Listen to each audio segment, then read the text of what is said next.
सियासत शुरू की थी ना रजीम चेंज ऑपरेशन के बाद, वो सिस्टम का हिस्सा नहीं रहना चाहते थे, यानी असेंबली के अंदर बैठना नहीं चाहते थे। उन्हें ये लगता था कि अगर हम अंदर जाएंगे असेंबली के तो हमारी जो पब्लिक के अंदर हम कंपेन खड़ी करेंगे उसके अंदर जान नहीं पड़ेगी। अगर हम अपने आप को इससे बाहर रखेंगे तो लोग हमारे साथ ज़्यादा चलेंगे, और वो कामयाब भी हुई। आपने देखा कि वो लोग उनके ऊपर एतबार कर रहे थे, उनके पीछे चल रहे थे। वो बार बार कह रहे थे इलेक्शन आने वाला है, हम इलेक्शन में लेकर जाएंगे, हम इसको वज़ीर आज़म मानते ही नहीं हैं। अब वज़ीर आज़म मानते नहीं हैं, ये बड़ा ज़बरदस्त स्टांस था और बड़ा मजबूत था। तो जब मानते ही नहीं है तो फिर आप असेंबली में नहीं जाते, और अगर आप असेंबली में जाते हैं तो फिर आप मानते हैं, फिर आपको डिबेट में हिस्सा लेना पड़ता है, फिर आपको जनाब वज़ीर आज़म भी कहना पड़ता है। इन चीज़ों से अवॉइड करके इमरान खान साहब ने अचीव की पॉपुलैरिटी, और फिर उसके बाद उनका जो बयानिया है वो लोगों में बड़ा मकबूल भी हो गया। उसमें बहुत सारी चीज़ें हैं, आप उनसे इख्तलाफ कर सकते हैं, इत्तफाक कर सकते हैं, लेकिन इमरान खान साहब ने बयानिया बनाया बड़ा खूब है। ख़ास तौर पे जिस तरह उनके साथ रजीम चेंज ऑपरेशन हुआ, पहले भी होता रहा है, लेकिन लोगों को जिस तरह उन्होंने समझाया ऐसे पहले कोई नहीं समझा सका, और लोगों ने जिस तरह समझा ऐसे पहले लोग समझे भी नहीं। लोगों ने इमरान खान साहब को बहुत सारे प्रोपेगेंडाज में इमरान खान साहब को फंसाया गया, लेकिन इमरान खान साहब को लोगों ने रेस्क्यू किया, उन्होंने मानी नहीं बात। तो वो इसी स्टेटस के साथ चलना चाह रहे थे कि हम असेंबलियों में ना जाएं, लेकिन साथ साथ आपने देखा कि वो एक बात करते होते थे कि तब तक हम कोई बात नहीं करेंगे, या तब तक हम बैठने के लिए तैयार नहीं हैं, या तब तक हम असेंबली में नहीं आएंगे जब तक कि हमें इंतखाबात की डेट नहीं दी जाती। अब पूरे मुल्क में तो इलेक्शन की डेट वो दे नहीं रहे थे, तो इन्होंने 2 सूबों की इलेक्शन की डेट मैनेज कर ली है। 2 सूबों की असेंबलियां तहलील की हैं, 90 डेज के अंदर इलेक्शन होगा, रमज़ान में हो जाएगा, बहुत जोर लगाएंगे या कुछ करेंगे तो रमज़ान के बाद चला जाएगा, लेकिन ये इलेक्शन अप्रैल के अंदर हो जाएगा, पंजाब का और खैबर पख्तूनख्वा का। अब वफाकी हुकूमत का इलेक्शन होना चाहिए या नहीं होना चाहिए ये एक अलग डिबेट है, लेकिन इमरान खान साहब ये ज़रूर सोच रहे हैं कि जो अहम तरीन फैसले हैं निगरान हुकूमत बनाने के, वो राजा रियाज को नहीं करने देंगे। राजा रियाज और शहबाज शरीफ एक ही आदमी है। कल को राजा रियाज ने नून लीग के टिकट पे इलेक्शन लड़ना है, वो खुद कह चुके हैं, वो अपनी मर्जी का, जैसे अभी पंजाब के अंदर उन्होंने मोहसिन नकवी का और आहद चीमा का नाम दे दिया। अब पाकिस्तान तहरीक इंसाफ इन दोनों लोगों से बहुत ज़्यादा खिलाफ है उनके, और ये दोनों लोग पाकिस्तान तहरीक इंसाफ के खिलाफ हैं। कोई न्यूट्रल आदमी का नाम PMLN की तरफ से नहीं है। PTI का एक नाम मुझे पता नहीं है, 2 नामों में PMLN के अपने लोग कहते हैं जी वो बंदे ठीक हैं। अहमदाबाद सकीरा का नाम हो या फिर वो नासिर खोसा साहब का नाम हो, तो वो कहते हैं बंदे ठीक हैं, तो उनमें से कोई एक बन सकता था। वफाक के अंदर भी वो कोई ऐसी चीज़ ना कर दें, इसको रोकने के लिए इमरान खान साहब को अपना एक ग्रुप लोगों का कौमी असेंबली में अपोजिशन के तौर पे भेजना था।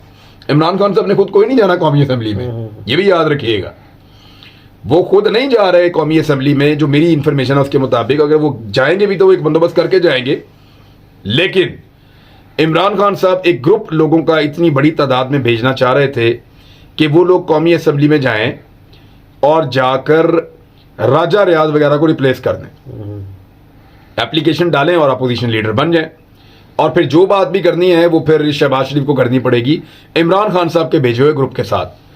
अब उसमें PMLN ने अगली सियासत की है, क्योंकि उनके पास 2 ऑप्शन थे, या तो वो अपोजिशन लीडर के तौर पे इमरान खान साहब के भेजे हुए बंदे को तस्लीम करते, या फिर वो कुछ बहुत सारे लोगों के रेजिग्नेशन कबूल कर लेते। अब उन्होंने मेरे ख्याल में जो अहम तरीन लोग हैं उनके रेजिग्नेशन कबूल किए होंगे।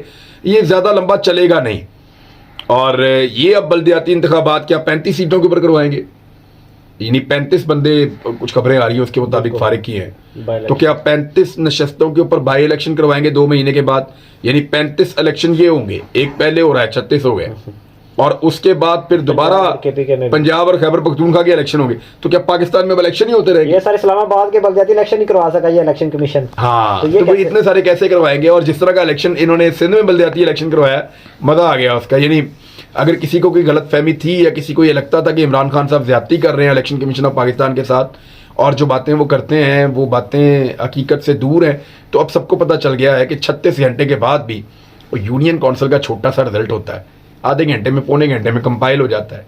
बहुत टाइम आपने लेना, घंटा 2 घंटा ले लें, वो 36 घंटे के बाद रिजल्ट आ रहे हैं। तो वो जो नताइज इलेक्शन कमीशन ऑफ पाकिस्तान ने जारी किए हैं सिंध के बल्दियाती इलेक्शन के, और जिस तरह वहाँ पे इलेक्शन हुआ है, मार धाड़, इधर पकड़ा पकड़ी, धांधली, जड़लू, वो जो इलेक्शन हुआ है उसने इमरान खान साहब के इस दावे को तो सच साबित किया है कि ये इलेक्शन कमीशन में अहलियत नहीं है, और ये इलेक्शन कमीशन जो है इसकी नीयत भी नहीं है। परवेज लाई साहब को खान साहब ने शायद दावत दी या वो खुद जाना चाह रहे हैं पीटीआई में, लेकिन परवेज लाई भी शहबाज शरीफ की तरफ बिल्ट इन वजीर आला हैं, मतलब वो उसके अलावा कोई मेरा ख्याल होता कबूल करने की पोजीशन में भी नहीं है, तो क्या वो पीटीआई उनको पंजाब देने जा रही है? देखिए, ये तो फैसला होगा इलेक्शन के बाद कि किस में कितना दम है। हो सकता है परवेज अली साहब को इमरान खान साहब अपने पास वफाक में रख लें, उन्हें कोई वजीर दिफा बना दें या कोई और अहदा दे देंगे, ठीक है आप इधर रहें। हो सकता है परवेज अली साहब को इमरान खान साहब पंजाब दे दें दोबारा। हो सकता है उनको स्पीकर बना दें, वफाकी हुकूमत में बना दें या सूबाई हुकूमत में बना दें।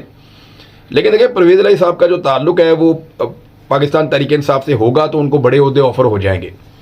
अगर वो काफ लीग के टिकट पे इलेक्शन लड़ेंगे तो फिर सिचुएशन फैसला करेगी कि परवेज अली साहब को क्या मिलता है। ये सिंपल है।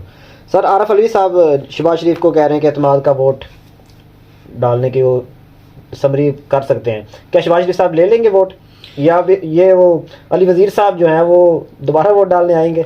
देखें, अभी उनके पास ना 2 सीटें उन्होंने जीत ली थी। एक मूसा गिलानी ने जीत ली थी सीट जो जैन कुरैशी वाली थी, और एक सीट इमरान खान साहब हारे थे जो पीपल्स पार्टी ने जुड़दू फेरा था कराची के अंदर।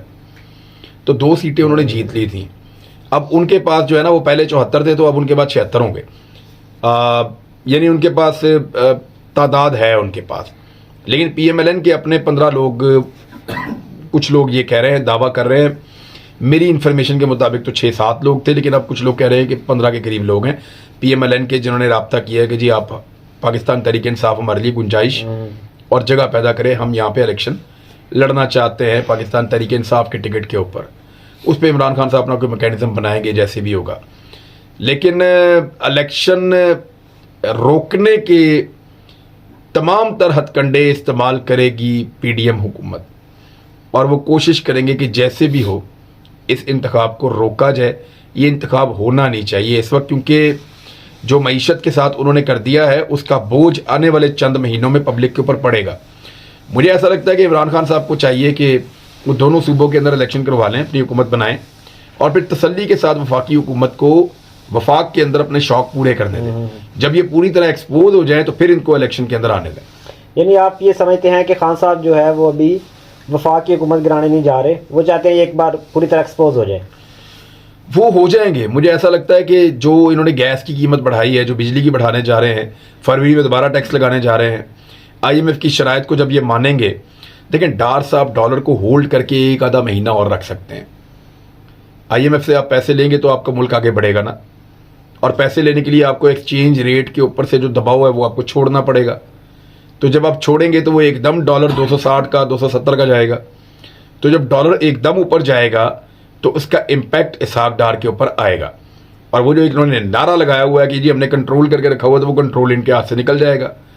ये तभी होगा जब इलेक्शन नहीं हो रहे होंगे, इनकी हुकूमत चल रही होगी। तो मेरे ख्याल में इनकी हुकूमत को अब चलते रहना देना चाहिए, क्योंकि जो नुकसान इन्होंने पाकिस्तान का करना था वो इन्होंने कर दिया है। जो इन्होंने गलत फैसले करने थे वो इन्होंने कर लिए। अब उन फैसलों के असरात आने हैं, वो असरात आने ही आने हैं। अगर आप इमरान खान को हुकूमत दे देंगे वो फिर भी आने, आप निगरान हुकूमत बना देंगे वो फिर भी आने। तो वो असरात इनकी मौजूदगी में क्यों ना आए, ताकि लोगों को पता चल जाए कि ये कितने पानी में और कितने तजुर्बाकार हैं। सरकार